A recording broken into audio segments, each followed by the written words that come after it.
Good afternoon and welcome to Warrior Broadcast Center. I'm George Calasia, and today we're here with horror novelist Stephen King. Stephen King's novels are heard all over the world, and he's probably the best-known author in the world. Stephen King lived in a trailer with his wife and kids for many years, and now he has a net worth of $400 million. So how did Stephen King go from living in a trailer to making $400 million? We had a chance to talk to Stephen King to see where it all began. When and where were you born, and what was your childhood like? I was born on September 21st, 1947 in Portland, Maine. As I grew, my family moved to a bunch of places around the United States. We lived in Deep Air, Wisconsin, then Fort Wayne, Indiana, and later in Connecticut.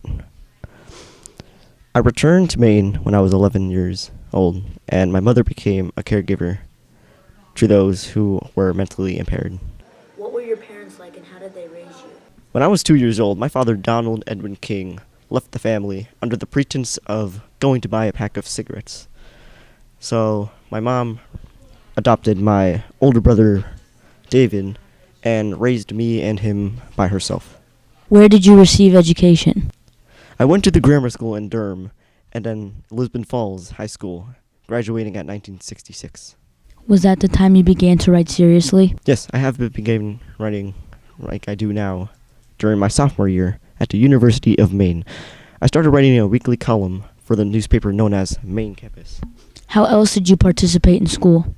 I was very active in student politics, serving as a member of the Student Senate. After you finished through college, who did you marry and how was your life together? I married Tabitha Spruce back in January of 1971. If I recall correctly, she was also a writer like me. Together, we lived in a trailer, and we both worked multiple jobs to support our family. It was a pretty dark time, actually, if you ask me. We were so poor we had to borrow clothes for our wedding and had to gotten rid of our telephone because it was too expensive. What was your first book that got written that was published, and how successful was it? My very first book that got published was Carrie, but as I said, it was rejected many times before it was actually accepted. It was actually my fourth written story.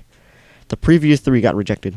On the plus side, the hard copies sold over 13,000 copies and a mere 1 million paperback copies. Is that the reason why you quit your job as a teacher, because you made so much money from one book?